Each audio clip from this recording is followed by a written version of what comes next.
Assis, coordenador do curso de jornalismo da Unixul, mestre em Ciências da Comunicação pela ECA USP, atua com educação, comunicação institucional e produção de conteúdo para a TV Web. Documentarista, é proprietário da produtora de vídeo Aramá Comunicações, tendo realizado documentários como Um Povo de Luta, a história do movimento de saúde da Zona Leste, uma coprodução com o Canal Futura. Também dirigiu o documentário A Educação como Direito dos Trabalhadores, O Vocacional Noturno, filme que narra a extraordinária experiência educacional no estado de São Paulo em 67 a 69.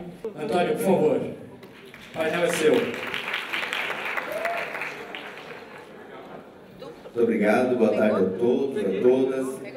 Uma alegria participar desse painel, esse momento tão rico de discussão de uma temática importantíssima.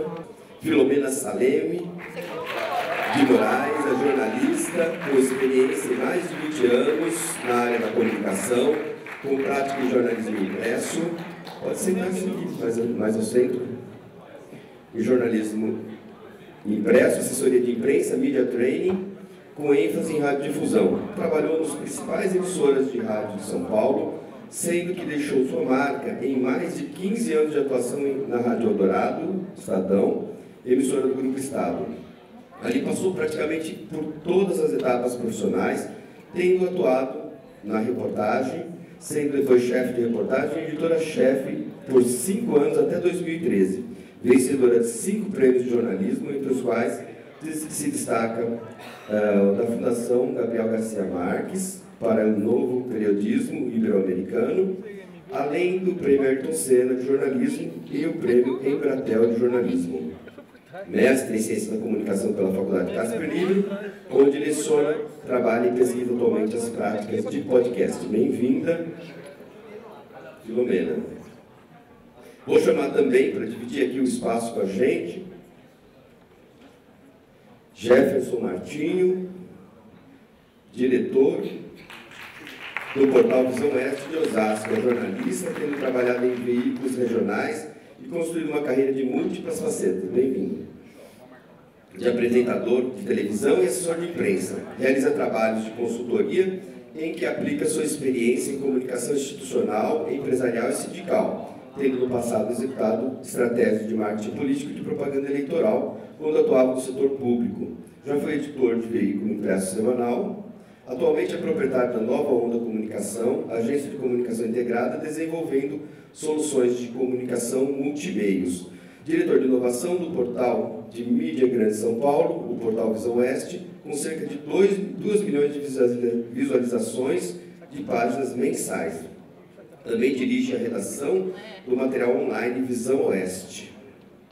Em sua coluna sobre inovação, dá especial atenção ao marketing realizado por meio das redes sociais, com comentários que despertam a sinergia de outros publishers. Professor José Carlos Rocha, presidente do Fórum Democracia na Comunicação, professor é formado em Direito pela USP, com mestrado em Comunicação pela Universidade de Sorbonne, era professor titular de Ética e Legislação da Escola de Comunicação e Artes da USP, quando iniciou suas atividades como comunicador dedicado ao jornalismo comunitário.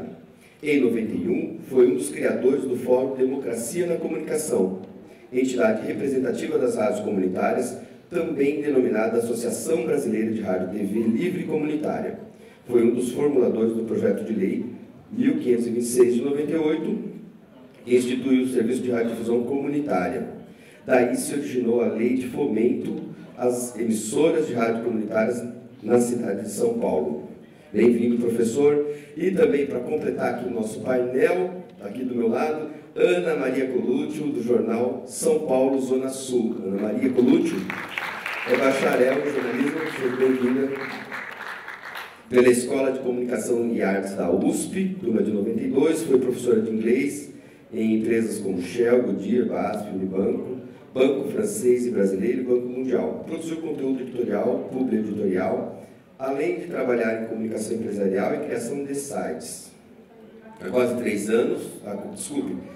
3 décadas, edita o jornal São Paulo Zona Sul. Nesta publicação, entrou para a realização de uma monografia para a disciplina de jornalismo comunitário, então ministrada pelo professor Sérgio Gomes. Após algumas semanas de pesquisa no acervo do jornal, acabou sendo convidada para ingressar à equipe do jornal e se empolgou com a possibilidade de desenvolver um jornalismo de resultados em cidadania, educação e defesa do meio ambiente da capital paulista. Seu objetivo sempre foi implantar um editorial para desenvolvimento de novas centralidades, com fomento à economia descentralizada, à prática participativa na comunidade. No jornal, também desenvolve projetos de comunicação e conteúdo, revistas, sites, house organs para empresas, escolas e instituições diversas. O Zona Sul está prestes a celebrar 60 anos, conta ela. Circulou pela primeira vez em 17 de julho de 1960, resultado de um projeto de jornalistas e líderes comunitários que lutavam por melhorias para bairros até então desprovidos de infraestrutura mínima, como pavimentação, iluminação, transporte público, escolas e postos de saúde. Já são 2.934 edições semanais distribuídas gratuitamente na região da Vila Mariana, Saúde, Jabaquara e Cursino, afirma. Agora, a meta é investir no online, para ampliar a interação com os leitores. Bem-vindos todos e todas aqui no nosso painel. Quero combinar, antes de ceder a palavra aos nossos panelistas, que nós vamos fazer um painel bastante concentrado, né, bastante objetivo, por conta principalmente do nosso horário, tá? Então, nós combinamos mais ou menos de fazer uma apresentação inicial, mas também para preservar esse diálogo com o público que está aqui presente, nós vamos ceder um tempo do nosso programado, né? E vamos fazer uma apresentação de em torno de uns 7 minutos, mais ou menos, para poder garantir esse diálogo que tem sido muito rico nesse evento de hoje, tá bom? Bom, eu vou passar a palavra inicialmente para a Filomena. Alguns dos nossos panelistas também estão com problema de horário, além do nosso evento, mas vamos tentar administrar isso. Qualquer coisa a gente combina alguma coisa um pouco mais diferente. Filomena, está com a palavra, pode usá-la. Boa tarde a todos. Só acrescentando, eu, além de dar aula na Casper, agora tenho o prazer e a felicidade de dar aula na Metodista também. Os meus alunos ali, queridos, foram pagos para aplaudir, então ali está. Então, eu vou falar, eu estou estudando muito podcast, né? Essa mídia que eu acredito que desde o ano passado ela começou a crescer aqui no Brasil e este ano definitivamente é o ano do podcast. E ouvindo as palestras anteriores, eu fiquei pensando, a gente está falando de mídia regional, de mídia comunitária, e onde o podcast poderia entrar aí, né? Eu abro com essa frase do Steve Jobs, que era um visionário. Em 2000 ele disse, o podcast é o rádio do futuro, né? E o podcast pode entrar aí como sendo uma ferramenta de falar do local para o global. Por exemplo, um podcast de uma cidade do interior que vai contar aquelas histórias e vai ultrapassar fronteiras. Tá? Aqui um pouquinho da história do podcast, como começou, né, o nome dele, por que chama podcast, enfim, passando rapidamente por isso. Em 2004 ele surgiu no mundo graças a o sistema RSS, que possibilitou que a grande diferença do que a gente tinha aqui um conteúdo on demand, por demanda, que quando você acessava o site de uma rádio, por exemplo, você podia ouvir. E o grande lance do podcast é que você faz uma assinatura e aí o conteúdo vai até você, né, por meio dessa ferramenta. E a chegada desse formato, o podcast, o sucesso que eu acredito nele agora é porque esses jovens para qual eu dou aula, eles estão descobrindo por quê? Porque eles vêm dessa geração multitasking, multitarefas. Eles fazem várias coisas ao mesmo tempo. E o podcast possibilita isso, de você ganhar tempo. Você está perdendo tempo no metrô, perdendo tempo fazendo algumas coisas, e você pode consumir conteúdo nesse mesmo tempo. Então, você acaba não perdendo, você está consumindo conteúdo.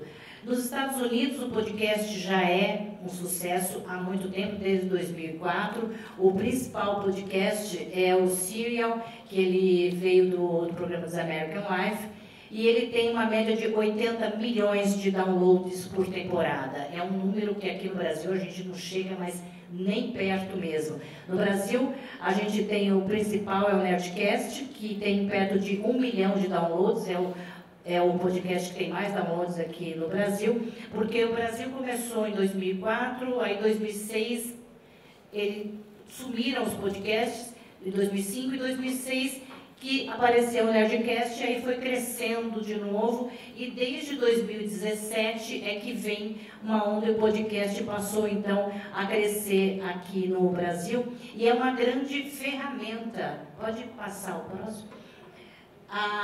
Esse ano tem uma associação, a ABPOD, que é a Associação Brasileira de Podcast, ela fez uma pesquisa em parceria com a CBN, para conhecermos quem é o perfil dessa pessoa que ouve. A faixa etária é a faixa que a gente já sabia, 18 a 39 anos, infelizmente não estou mais nessa faixa etária,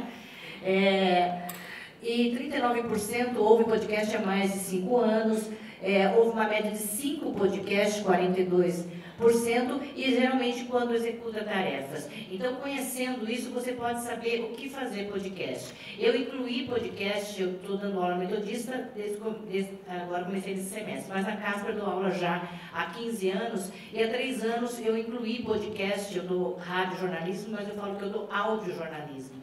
E eu já incluí podcast na disciplina, porque é um mercado de trabalho, né? Tem muita gente ganhando dinheiro com podcast. Ainda eu fiz uma pesquisa, a gente tem o CIP, que é o Centro de Pesquisa da Casper, eu fiz uma pesquisa sobre como monetizar o podcast. E tem muita gente ganhando dinheiro, então é uma forma de você também poder ganhar. Aí eu quis mostrar como este ano é o ano do podcast. Então, ele está muito na mídia e pode ser uma ferramenta preciosa tanto para os mercados. Aqui em São Paulo, a gente tem CBN, Estadão, todos os grandes jornais já descobriram o podcast, já estão conseguindo monetizar os podcasts, né? Então, é uma ferramenta muito útil, tanto para os jornais como para jornalistas que estão no interior poderem fazer podcasts regionais e mostrarem aquilo que eles têm ali para o mundo, né? E contarem o que eles têm. Aqui a gente tem uma gama, não tem ainda uma medida de quantos podcasts nós temos aqui.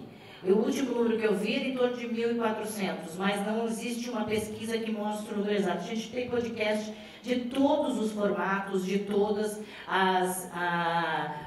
os segmentos. E é uma característica do podcast, é a segmentação. Então, por isso, ela é uma mídia que tem que ser muito valorizada e ela vai chegar também em todos os lugares. O podcast já é utilizado até também como forma humanitária de você passar informações em casos de crise. Então, ele tem várias facetas que vão sendo exploradas. O Spotify, agora sim, esse ano, depois que o Spotify entrou no podcast, aí realmente o crescimento foi muito grande. E o podcast já está criando uma ferramenta para que as pessoas, os usuários, criem seus próprios podcasts. Então, ele já está auxiliando nisso. A semana passada, a Globo fez uma reportagem no Nacional para promover a criação dos podcasts dela. No dia seguinte, a palavra podcast foi a mais acessada do Google. Então, são informações que mostram o crescimento. E para encerrar, que eu sou rápida no tempo do rádio, né, então não tem problema, para encerrar, eu vou até pedir desculpas, talvez eu não possa ficar até o final, eu estou indo para o Intercom, que é o Congresso de Comunicação, né, em Belém do Pará, estou indo pegar o avião daqui a pouco, e eu vou falar sobre justamente uma nova faceta que eu estou descobrindo agora do podcast, que é o podcast corporativo, o podcast empresarial. Eu fui chamada por uma empresa para fazer uma proposta para eles, porque eles querem se comunicar, eles têm 4.000 funcionários no Brasil inteiro, uma construtora, e eles querem se comunicar com esses funcionários por meio de podcast. Uma pesquisa revelou a eles que os funcionários ouvem podcast. Então, me despertou e falei, nossa, é uma nova porta que está se abrindo para o podcast. E eu fui pesquisar, tem muitas empresas utilizando o podcast como ferramenta de marketing, tanto externo como interno. Então, é mais uma porta se abrindo. E eu acredito que é uma ferramenta que vai ser muito usada nesse jornalismo, tanto o jornalismo comunitário, porque é uma mídia que é barata de se fazer, como o jornalismo que é mais global. Eu acho que é uma mídia que a gente, a partir desse ano, que eu considero o ano do podcast, a gente vai crescer muito e vai ouvir muito. Aí falam, mas vai ter muito podcast, vai ser, não vai ter espaço. É como uma microempresa. As microempresas, elas surgem aos montes e só se estabelecem, só continuam aquelas que realmente fazem um bom trabalho. Quem fizer um bom conteúdo, um conteúdo com qualidade, vai se estabelecer e vai conseguir conquistar muitos ouvintes, conquistar uma audiência nesse mercado de podcast. Era isso. Muito obrigada. Muito obrigado. Filomena Salem, grande jornalista, usou o tempo de forma bem objetiva, passou o recado. Muito obrigado pela colaboração. Já que estamos falando de áudio, vamos ouvir o professor José Carlos Rocha falar sobre as rádios comunitárias, também em 7 minutos, mais ou menos. Pode ser, professor? Ok, então aí a gente continua com o áudio e na sequência a gente fala do impresso, ok, professor? Boa tarde a todos. Boa tarde, gente. Boa tarde. Legal. Eu queria convidar vocês todos que ainda estão aqui para um pequeno momento de reflexão sobre este segundo fórum e o significado dessas expressões, jornalismo regional ou jornalismo local. Primeiro, pensando sobre o que é o local, né? Que muda todo dia. Essa é uma advertência que queremos fazer aos interessados. O local e o regional, assim como o nacional e o mundial, estão mudando todo dia. Nada se perde, nada se cria, tudo se transforma, mas numa velocidade vertiginosa. Em 1930, mais ou menos, um alemão sociólogo, Ferdinando Tönnies, fez um livro sobre as diferenças entre a comunidade e a sociedade. A comunidade é um local. O local desde o nosso nascimento. Nasceu está na carteira de identidade por fim da vida. A comunidade é o local. O local é o comunitário. O que é bem diferente da sociedade, como veremos a seguir.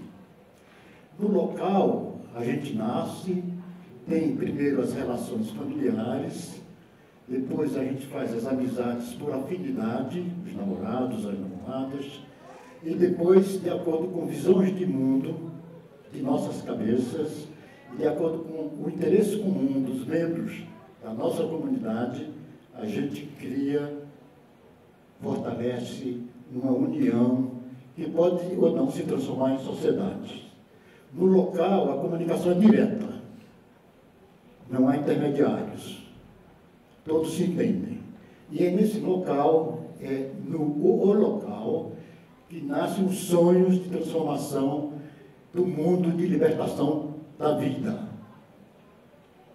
Depois do comunitário, do local, algumas comunidades se tornam sociedades, cidades. Essas sociedades são anônimas, como nas comunicações de massa. Na sociedade anônima, não é preciso ter relações de parentesco, não precisa saber o nome das pessoas, nem conhecer as pessoas, nem se lembrar do rosto das pessoas. Na sociedade anônima, a comunicação é sem endereço e se desenvolve através de intermediários, de mediadores, de meios de comunicação. Enquanto que, como vimos, na comunidade a comunicação é direta. Eu queria citar um caso, para ver como anda o Brasil ou andou nessas plagas, um decreto da Presidência da República, em 1998, definiu a comunidade como uma área de 1.000 metros de raio em torno da antena da rádio comunitária. Então, o que é a comunidade, o que é mesmo a sociedade, tudo isso foi esquecido para ficar em 1.000 metros de raio, onde fechar raio é mais fácil do que se ela fosse mais potente numa área maior. É claro, essa lei não pegou como não podia pegar, né? Mas das transformações sofridas pelo local, pelo regional, as principais vieram com o advento da web internet, né? Estouraram e se fizeram praticamente uma religião no mundo. Hoje ninguém vive mais, nem pode ter vida plena fora da web internet, a menos que seja dos antigos moldes da comunidade local, sem participar do que acontece no mundo, né? Para o local, o que a web internet trouxe de mais importante foi a possibilidade de ele ser, ao mesmo tempo, regional, nacional, mundial e planetário, acabando com os limites de espaço e tempo, né? E vice-versa. O mundial, o planetário, entram no local e transformam a vida das comunidades, né? Agora, as rádios comunitárias, como todos sabem, foram uma introdução importante do status, o rompimento importante do status quo para a introdução da vida comunitária e do pensamento comunitário na vida nacional. Hoje nós temos perto de 6.000 rádios comunitárias no Brasil, que são rádios locais, localíssimas, por causa das injunções governamentais que não querem o desenvolvimento da modalidade. Porém, nascendo no local, a gente carrega para sempre, até o resto da vida, conceito e sentimento comunitário. E não há como o status quo acabar com isso. Não tem solução. Então, a lição das rádios comunitárias é a de que é possível alargar o seu pensamento até para o mundo e considerar que elas foram, apesar das truculentas perseguições, do sufocamento oficial e mesmo social, porque a sociedade é contra a comunidade. Quando a gente pensa em jornalismo local, jornalismo regional, a gente está pensando que nós, da sociedade, vamos para lá e vamos conquistar esse nicho, sem perguntar, assim como ninguém perguntou aos locais da comunidade se eles queriam nascer naquela comunidade, se queriam ter aquele pai e aquela mãe, ninguém perguntou nada e nós não perguntamos nada.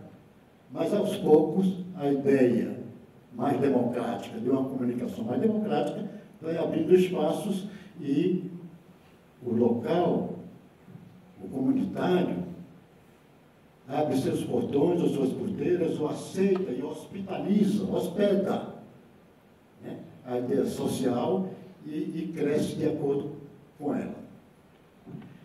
Então, as rádios comunitárias, que hoje são mais ou menos 6.000, foram um exemplo. E ainda hoje sofrem bastante, né, perseguições, com a sociedade aprovando. A sociedade não é contra essa aprovação. A sociedade quer se manter como sociedade, quer ser como sociedade, e é a comunidade que se vire. Mas a comunidade está se virando muito bem, graças a podermos ver nesse exemplo das rádios comunitárias. Então, o Fórum Democracia na Comunicação, que é a entidade mãe do movimento das rádios comunitárias e também da lei das rádios comunitárias, está para desatar proximamente, talvez 2 meses, 3, uma nova campanha por novas rádios locais. O plano é estabelecer na Grande São Paulo, que é uma região mais ou menos do tamanho da Espanha, é uma região que tem 38 municípios, e depois de todo o estado, que é uma área mais ou menos do tamanho da Espanha, uma campanha para o estabelecimento de novas 6.000 rádios locais. também chamadas de web rádio. A Espanha tem 20 mil. Aqui na região da Grande São Paulo nós podemos ter 6 mil, tranquilamente, porque o Estado equivale mais ou menos à Espanha. E isso para logo. As rádios comunitárias até hoje exigiram 20 anos para chegar perto de 6 mil. A gente quer chegar a 6 mil rádios locais em um ano e meio. Mas é uma ideia onde está sendo publicada pela primeira vez hoje, aqui no segundo Fórum Regional. Aí eu queria pedir a vocês dizer primeiro que essas rádios não custam nada, absolutamente nada, e que cada um de vocês já tem condições de instalar uma dessas rádios. É inacreditável. Esse celular que nós usamos é uma caixa branca de onde podem e querem sair muitas revoluções. No celular, nesse pequeno celular que vocês têm no bolso, estão lá embutidos programas e dispositivos que dão meios a você de fazer uma rádio, para se expandir via web, de fazer um jornal eletrônico, de fazer uma editora de livros, de fazer uma agência de notícias, de fazer uma programação musical, enfim, tudo que a vida tem, você tem como dispositivo possível no seu celular. Então, eu queria convidar cada um de vocês a fazer uma crítica a essa ideia. A ideia é realmente soltar as bombas brancas que estão aprisionadas no celular e criar milhares e milhares de novas rádios, novos meios de comunicação no estado de São Paulo, depois do Brasil. Esse é um projeto do Fórum Democracia da Comunicação e até agora só tem recebido aplausos, né?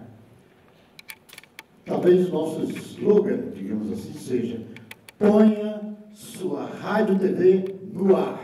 Agora, não espere, é para já. E todo mundo pode fazer isso.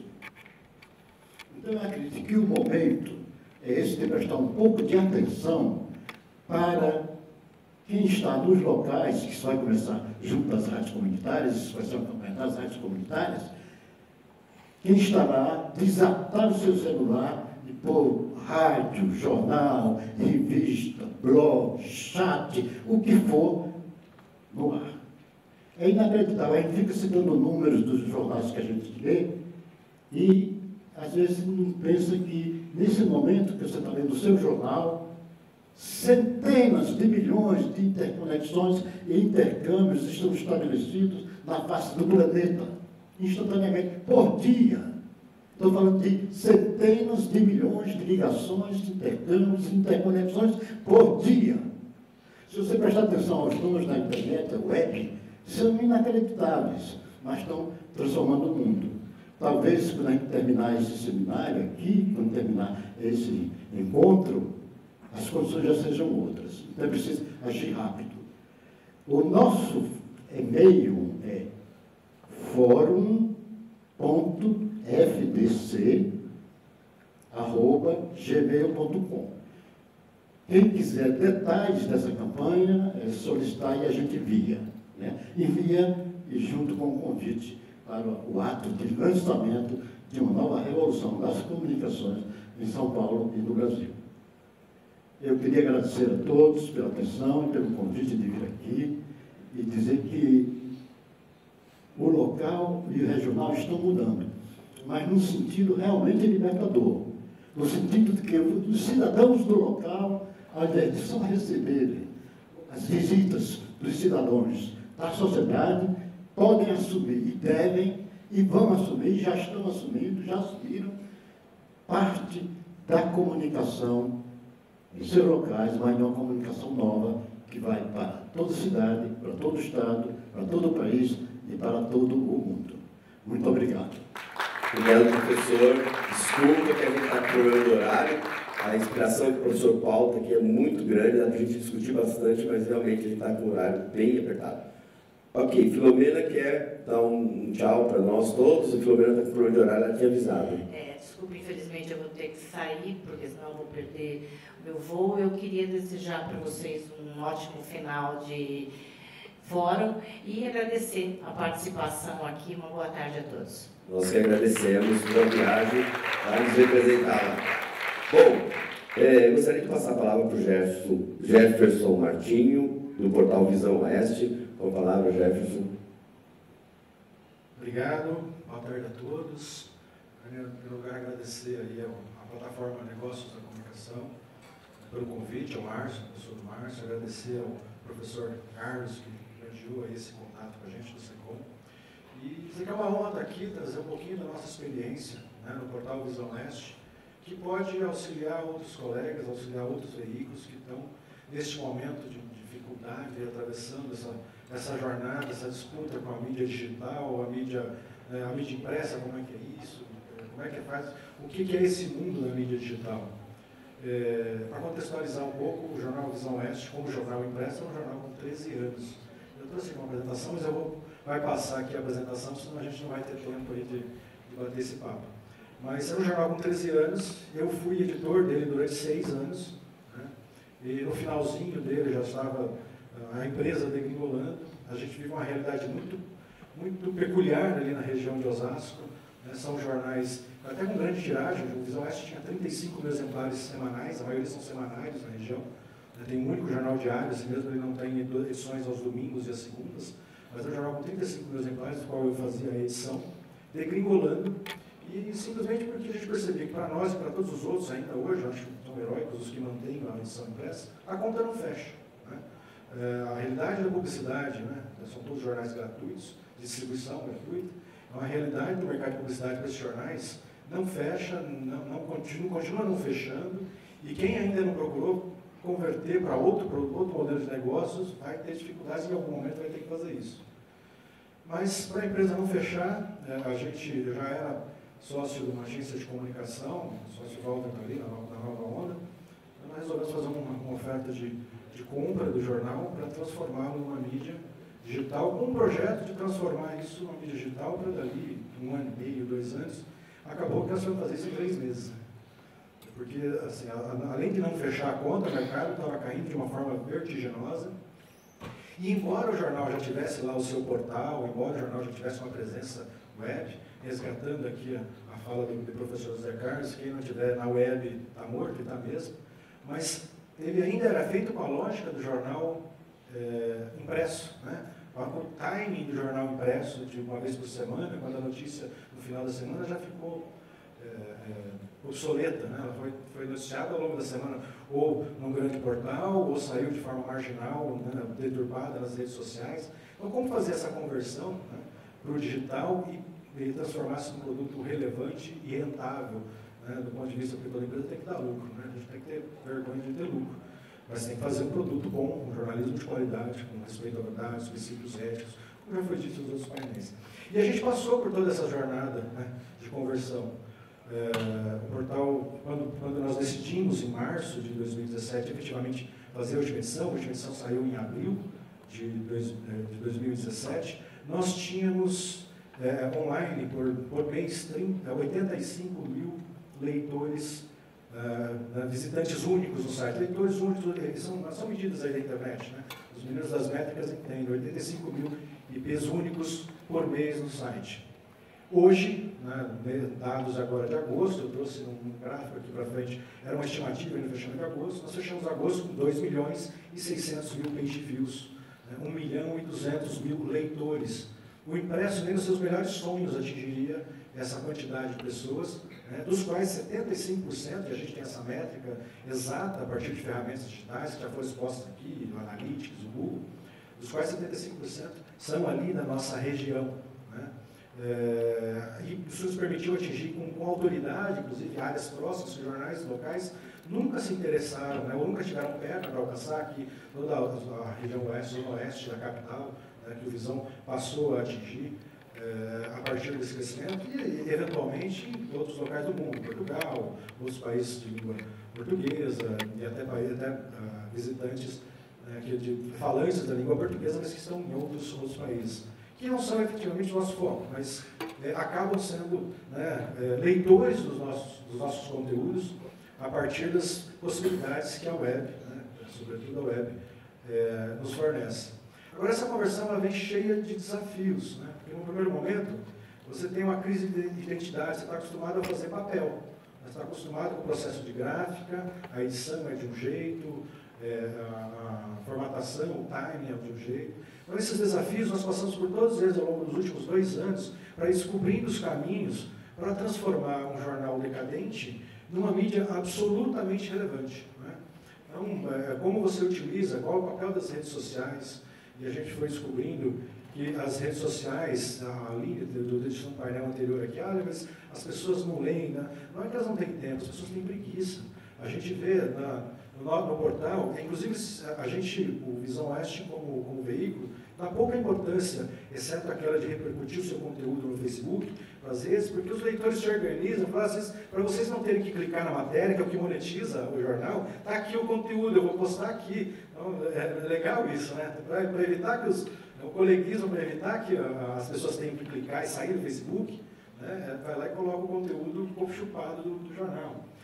E não é por acaso, assim, o Facebook foi feito para isso, né? Foi feito para manter o usuário o tempo inteiro ali. Então, como é que a gente quebra essa lógica, com que tipo de título vai utilizar? Com esse aprendizado, a gente passou, durante 2 anos, vem aprendendo constantemente. Está lá o nosso editor também, o Leandro, que veio aqui para acompanhar esse papo nosso aqui. A gente brincou lá que mais de 50% da redação agora do digital veio para cá, para o fórum, né? A redação ficou completamente descoberta, porque a redação do impresso para o digital enxuga-se muito, né? O jornalista tem um outro perfil, ele é muito mais multi-escuta, para além daquela coisa de continuar se relacionando na comunidade, tem um contato próximo, o físico é importante, mas ele passa a ter um papel totalmente diverso, de monitor das redes sociais, o que as redes sociais estão discutindo, o que é relevante para a comunidade, para trazer para dentro do portal. E nesse processo a gente aprendeu, né, eu venho descobrindo, uma palavra é fundamental, né, é a questão da relevância. As outras questões, tem outras palavras, credibilidade, confiança, elas fazem parte da história dos veículos, de qualquer que seja a plataforma. Mas a relevância na internet é muito importante. O que é um conteúdo relevante que impacta diretamente na sua comunidade, no local, para que ele faça diferença na vida das pessoas. E esse é que é o desafio, né, dessa nova oportunidade de mídia, dos portais, dos jornais, que estão convertendo para o mundo digital. Se tornar relevante e entender essa lógica da relevância. A relevância, ela vem quando a gente descobre que as pessoas, como foi dito no painel anterior, estão passando ali pelo buraco, comentam, olha lá na minha rua, né? Ele começa a comentar, olha, o fulano que foi preso é parente do vizinho, do amigo. Então, você tem, inclusive, nas redes sociais métricas para determinar que você está sendo relevante a partir, né, dos conteúdos publicados. Mas eu acho que a gente, através dessa experiência prova, que é possível aproveitar, né, o que era um problema, o que vem sendo ao longo do tempo um problema dos veículos impressos tradicionais, e tratar isso como uma oportunidade para manter-se relevante e prestar, acima de tudo, um serviço para a comunidade. É encarar, mais do que tudo, para quem faz mídia regional, para quem faz mídia local, a notícia sob a ótica da prestação de serviço. Porque se for por outra ótica, mesmo que seja a notícia internacional, a notícia nacional, sempre tratada com uma ótica local, uma observação de quem vai causar impactos na vida do morador daquela região ou daquele município. Muito obrigado, Jefferson, Martinho. Vou passar rapidamente a palavra para Ana Maria Colúdio, do São Paulo, Zona Sul. Com você. Boa noite a todos. Eu vou, ainda mais que eu tenho um tempo bastante curto, né? Eu vou tentar ser repórter do dia aqui. O que aconteceu hoje, o que eu vi aqui hoje. Tem mais alguém aqui que está aqui desde manhã, não? Então, vocês viram algumas coisas que eu vi, eu vou tentar dividir com vocês, né? O pessoal da manhã, que é o pessoal do Google, Facebook, Twitter, todos eles falaram em pé. Né? Todos eles falaram, tinha um público jovem imenso aqui, que logo depois que eles falaram, saiu. Um grande público estudantil que estava aqui, que saiu logo depois, porque eles estavam interessados em saber o que Google, Twitter e Facebook tinham a dizer, né?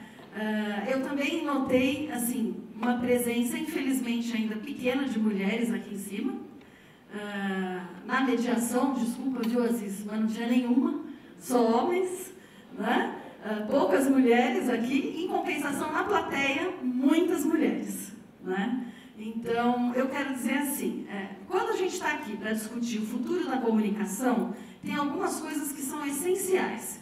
E eu vou puxar a fala de algumas pessoas que eu vi aqui durante o dia. A primeira delas, eu queria falar... Bom, primeiro, falando sobre a parte da manhã, a gente ficou falando muito assim, do lado bom e o lado ruim da internet. Que depois o meu colega, o Birajara, puxou aqui também, eu achei bem interessante o que ele falou, porque durante o dia, durante o período da manhã, o que a gente viu foi que o pessoal do Google, Facebook, eles estavam mostrando como eles são bons para nós, produtores de conteúdo. Realmente, eles têm mesmo um lado que eu acho que a gente não vive sem. Eu fico imaginando, eu entrei no Jornal São Paulo Zona Sul em 1990. Em 1990, se eu fosse em 92 fazer uma matéria falando assim, teve uma rebelião na delegacia um ano atrás, foi um ano ou um ano e meio, foi 2 anos atrás. Eu tinha que ir lá, abrir todo o acervo do jornal para olhar. Hoje você digita no Google quando foi a rebelião, blá, blá, blá, aparece, mesmo que ela tenha sido anterior à internet. Então, essa rapidez, eu fico imaginando hoje como é que a gente trabalharia sem o Google, né? Acho que é difícil mesmo você imaginar. Estudantes mesmo, né? Eu estudei consultando a Barça, que era a enciclopédia, né, da época. Hoje não, o estudante usa o Google, né? O Facebook, para nós que produzimos conteúdo, eu concordo que hoje ele é um grande distribuidor de conteúdo. Ele ajuda a gente a levar o conteúdo até o público e a interagir com o público. Concordo plenamente contigo quando você diz que não é falta de tempo. Não é falta de tempo. Ele passa muito tempo no Facebook. É que ele quer passar para a notícia seguinte. Ele quer curtir o gatinho da foto seguinte. Então, ele quer rapidez, ele não quer ler a notícia inteira, né? Agora, o lado ruim é esse, que o Google, o Facebook, o Twitter, a gente viu aqui de manhã, que eles dependem da nossa geração de conteúdo. Eles ganham muito dinheiro com o conteúdo que a gente gera para eles. E aí eu vou entrar num segundo assunto, que eu acho que é o que permeou o dia todo também, que é a questão da sustentação, não da sustentabilidade, mas da sustentação, da monetização dessa produção de conteúdo. Ninguém vive sem ganhar dinheiro, vamos dizer assim. Então, teve uma hora que o secretário de Comunicação, Sabino, disse que nós, jornais de bairro, precisamos aprender a buscar novas fontes de financiamento que não apenas as campanhas oficiais. Eu faço parte da Associação dos Jornais de Bairro de São Paulo, a AJOB. Eu estou na diretoria, a gente está resgatando essa associação e a gente está tentando fortalecer a comunicação regional, porque a gente acredita efetivamente nela.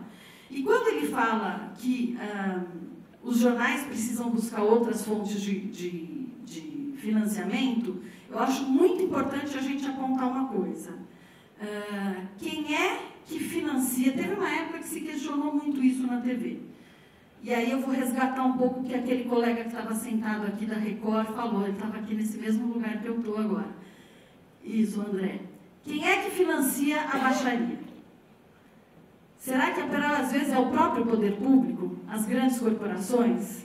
Porque se você vai apenas atrás de audiência, se você vai apenas atrás do número de cliques, se você vai apenas... Eles são importantes, claro, essas métricas são fundamentais. O governo costuma argumentar que ele precisa fazer comunicação onde o público está. Isso faz todo sentido. Ele não pode também desperdiçar o dinheiro público e nenhum outro, nem as grandes empresas vão fazer isso. Mas quando você entra num site cheio de fake news, que aliás era outra observação que eu ia fazer, durante o dia todo eu não ouvi falar em fake news. O pessoal da manhã, o Google, o Facebook, parece que não era com eles. Não sei se vocês não tiveram essa sensação. Eles não têm nada a ver com isso, né? Mas assim, eles não falaram em nenhum momento, nenhum deles falou sobre o WhatsApp. Quem veio falar da chatice, inclusive, do WhatsApp, foi o colega Birajara do Jornal da Gente, de como aquilo inferniza, às vezes, a vida da gente, aquela centena de grupos, aquele movimento intenso. Então, como é que a gente consegue ganhar dinheiro e dar sustentação para uma empresa que quer construir uma sociedade decente? Esse que é o grande questionamento que eu vou deixar aqui hoje. Então, quando o André fala as pessoas querem ver violência, não é bem assim. O que eu acredito é que todo ser humano, isso é inerente ao ser humano, é movido muito pelo medo. O medo tem o seu lado bom e o seu lado ruim. Então, o medo é uma coisa que faz as pessoas quererem, como ele disse, consumir a violência. Ele ficou aqui o tempo inteiro, e ainda ele ficou questionando a outra menina que falou que fazia uma alternativa à violência. Ela não disse que não era para se fazer matéria sobre violência, né? Até porque você muitas vezes precisa realmente abordar a violência para discutir quais são as raízes dessa violência, né? E tentar combater, ver onde é que a gente consegue. Agora, quando você mexe só com esse lado emocional do leitor, o que você consegue é justamente que se espalhem fake news, porque a hora que ele recebe aquela notícia bombástica, ele passa para frente sem saber se é verdade, né? E é isso, ninguém questionou, porque hoje em dia muitos sites estão ganhando muito dinheiro, inclusive através de Google AdSense, através dessas ferramentas modernas, com fake news, com notícias absurdas, prejudicando a vida de outras pessoas. Tinha uma página, isso vocês vão lembrar dessa história também, tinha uma página de notícias do Guarujá, do Facebook, que divulgou uma notícia sobre magia negra com crianças, que levou à morte de uma mulher. As pessoas foram lá e lincharam uma pessoa que supostamente teria feito algum ritual de magia negra com crianças. A mulher era inocente, não existia nada contra ela, foi um boato. Ou seja, aqueles que foram lá e lincharam a mulher é que se tornaram os assassinos que eles estavam tentando combater. Então, o que eu acho é que a gente precisa, para criar uma nova sociedade, é esse o questionamento que eu queria encerrar, é assim, como é que a gente vai construir um equilíbrio que nos faça não ficar conectados o tempo inteiro, que nos faça ler sobre violência, mas também ler sobre a discussão orçamentária do seu bairro, discutir onde que é o ponto de encontro do seu bairro, como estimular e fomentar o comércio local. Porque a partir desse momento, as pessoas, quando você fomenta a frequência no bairro, você faz com que as pessoas voltem às ruas e isso diminui a violência.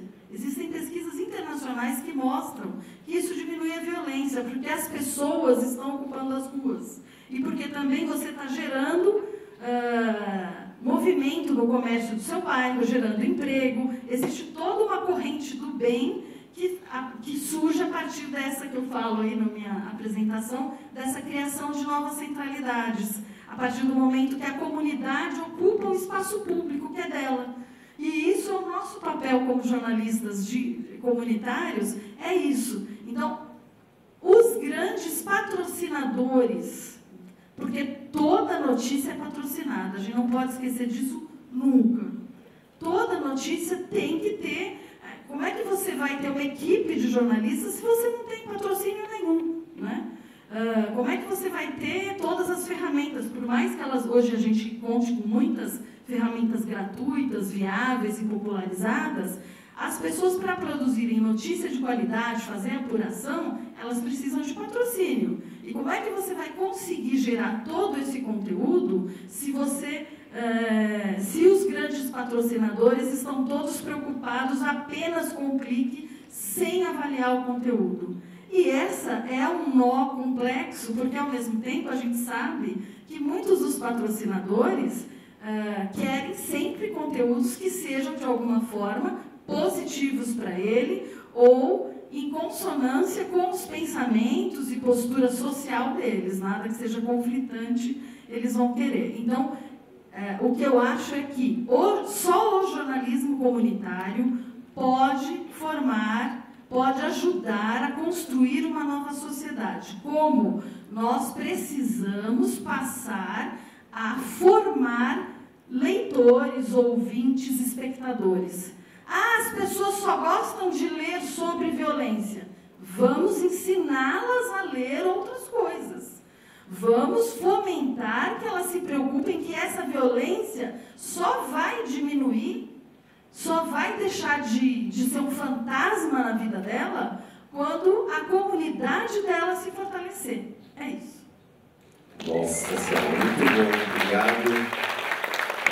Realmente são muitos estímulos que foram colocados aqui, uma reflexão bastante importante. Agora nós estamos com um problema objetivo do horário, não sei se nós podemos usar mais alguns minutinhos, não temos esse tempo, então resta a gente lamentar, mas sem perder, né, o quão foi importante toda essa reflexão nesse painel e durante todo o dia, que realmente foi um espetáculo, né, bastante aprofundado, mas a gente não vai ter mais esse tempo, né? Então, infelizmente, a gente vai ter que encerrar por aqui. Eu acho que chamo o Márcio aqui para cima para fazer um encerramento. Nós todos temos os nossos contatos por e-mail, a gente pode voltar a dialogar por e-mail, né? Porque realmente são colocações que pedem um diálogo, a gente precisaria de mais algum tempo para discutir.